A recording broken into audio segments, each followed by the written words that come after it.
বুঝতে পারতেছি না। ঘটনা কিছু বলেন, ঘটনা বলেন। একটু চেয়ারে বসা যায় কি? ওনাকে ধরে বলেন না, ইস্তার কোথায়? আমরা পুরুষ মানুষ কিছু ঘটনা কি বলেন? আমার তুলবো, আমি যৌন হেনস্থা করা হয়েছে। এই accident অবৈধভাবে অফিসের উপরে থাকে, আরো কর্মচারীর উপরে থাকে। আমারে অনৈতিক ভাবে কই, আমি বলে রুমে বলে যাইতাম। উঠে বসেন না, উঠে বসেন না। হয়রানি করতে হবে, হয়রানি করতে হবে।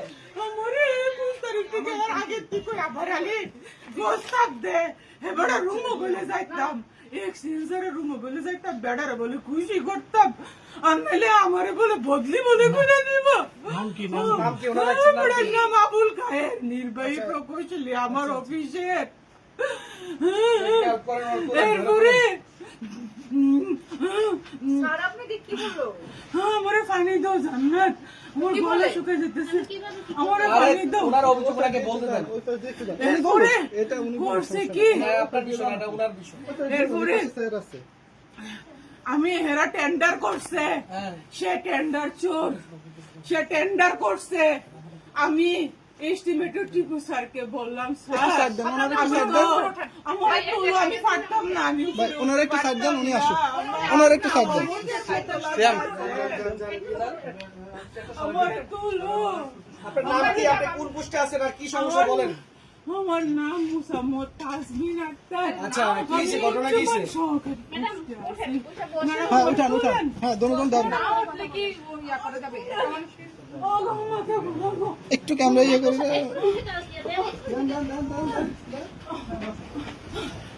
কি করতেছে? কত মাস, কত দিন? এটা প্রায় 2-3 মাস ধরে উনি এটা করতেছে। তো যাক, এটা যেহেতু কোনো লিখিত প্রমাণ নাই, উনি আমাকে মৌখিক ভাবে বলে, উনি তো অনেক চালাক, উনি আমাকে মৌখিক ভাবে বলে, এই জন্য আমি আর এটার পদক্ষেপ নিতে পারতেছিলাম না, সেই কারণে আমি চুপ ছিলাম। কিন্তু জানাইছিলেন? না, আমার কাছে মৌখিক কোনো প্রমাণ ছিল না, লিখিত বা মৌখিক কোনো প্রমাণ ছিল না। উনি অনেক চালাক। উনি, আমি যখন উপরে খাইতে যাইতাম, উপরে আমি খাইতে যাই, এখানে রান্নার ব্যবস্থা আছে, এখানে উপরে পুরা আবাসিক সবাই থাকে, এখানে 3 থেকে 4 জন কর্মকর্তা থাকে, অফিসিয়াল নিয়ম থাকার কোনো ব্যবধান নাই। আমি এগুলা বলি স্যারকে, স্যার আপনি কিন্তু অনৈতিক কাজ করতেছেন, আপনি কিন্তু উপরে থাকতে পারেন না স্যার, আমাকে কিন্তু কর্তৃপক্ষ শোকজ করে দিবে স্যার, আমার কিন্তু চাকরি চলে যাবে স্যার। উনি বলে বাগনামি করো, বদলি শোকজ, দুবার মুটকি দিয়ে বইরে আমাকে বুঝাও। আমি স্যারের কইলাম, স্যার আপনি যে লাস্ট যে টেন্ডারটা করলেন 19 প্যাকেজের, আপনি যে লটারিটা করলেন স্যার, আমি তো কইতাম পারি না, মেমু বই চাইয়া আমি দেখি স্যার এই লটারির উইনারদেরকে আপনি পে অর্ডার সঠিকতা যাচাই করার জন্য চিঠি দিচ্ছেন স্যার। সেই স্মারক বই আমার লেখার কথা স্যার, ওই স্মারক বই আউটসোর্সিং লেখে, এই ব্যক্তি আউটসোর্সিং লেখে আমার স্মারক বই। আমার অফিসে কোনো মূল্য নাই আমার, আমি একজন প্রশাসনিক কর্মচারী। আপনারা এখানে খাতা আছে 10-15টা বা 20টা, প্রত্যেকটা খাতা আমাদের এন্ট্রি আছে। আমরা এখানে আউটসোর্সিং হলো, আমরা এই অফিসের কাছে এই লোকে, আচ্ছা, আপনাদেরকে আমি জানি না ক্যামেরা দর্শন সেই সুবিধা বলছি। প্রশাসনিক কোনো অর্ডার আছে কিনা, আমার এক্সিএনএল লিখিত কোনো অর্ডার আছে কিনা, ওরকম কোনো অর্ডার আমি শো করি নাই, আমি দেখি নাই।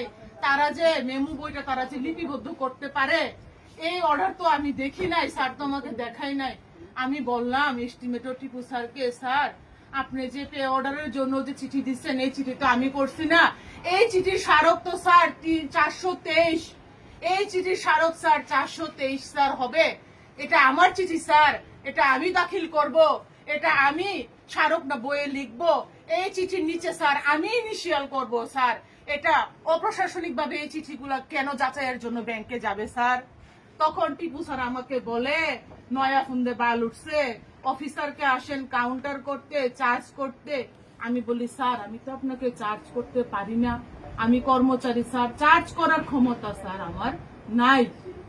স্যার আমি প্রশাসনিক ভাবে জানতে চাইছি স্যার, আপনারা কেন এই টেন্ডার নোটিশ যে লটারি যে করবেন, কেন নির্বাহী প্রকৌশলীর আদেশে সই করা একটি পত্র আপনারা কেন দাখিল করেন নাই স্যার? এই পত্র তো আমি দাখিল করার কথা। কোন সময় অফিসে অডিট হইলে এই প্রশ্ন তো আমি সম্মুখীন হব, আপনি কেন এই টেন্ডারের লটারি প্রকাশের তারিখটি আপনি নোটিশ বোর্ডে দেন নাই এবং কর্তৃপক্ষকে অবগত করেন নাই? তখন কি আমার চাকরি থাকবে? আমি এখানে প্রশাসনিক দায়িত্বে আছি, আমার কি প্রশাসনিক বিষয় সম্পর্কে প্রশ্ন করার অধিকার নাই? আমি কি জানতে পারি না আমার স্যারের কাছে? পারি কি না? হ্যারাসমেন্ট হইছে, হ্যারাসমেন্ট হইল গিয়া সেটা হঠাৎ করে আমার তালা বন্ধ করে দিয়েছে। আমি আর কৌশলবার ভিতরে তালা বন্ধ করে দিয়েছি। আমি মনে করছি ও খুলতেছে আসার জন্য, আমি ভিতরে আমি এটা একটু শুয়ে পরে দিয়েছে না, এটা লক করে দিচ্ছে, আমার রুম লক করে লক করে ফেলার পরে তো আমি আবার ফোন দিলাম ওদেরকে লক খোলার জন্য। তারা এই করে সে ইন্ডিয়ান 27 জন লোক নিয়ে এসে ওর হাজবেন্ড সহ অফিসে, একটা অফিসে এটা কি করতে পারে আপনাদের কাছে প্রশ্ন। তো এই জিনিসটা আমি আমার ঊর্ধ্বতন কর্তৃপক্ষকে জানাইলাম ওই দিনই।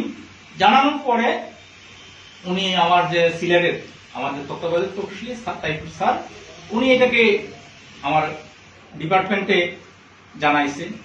ডিপার্টমেন্টের থেকে তখন আমার চিফ ইঞ্জিনিয়ার স্যারের ওই যে পিএ স্টাফ অফিসার, তারপর এডিশনাল চিফ ইঞ্জিনিয়ার এবং চিফ ইঞ্জিনিয়ার নিজে আমাদের যে ডিডি অ্যাডমিন যে প্রশাসনটা দেখে, ডিডি অ্যাডমিনকে দিয়ে আমাকে ফোন করাইল যে তুমি এখন শোকেস করো।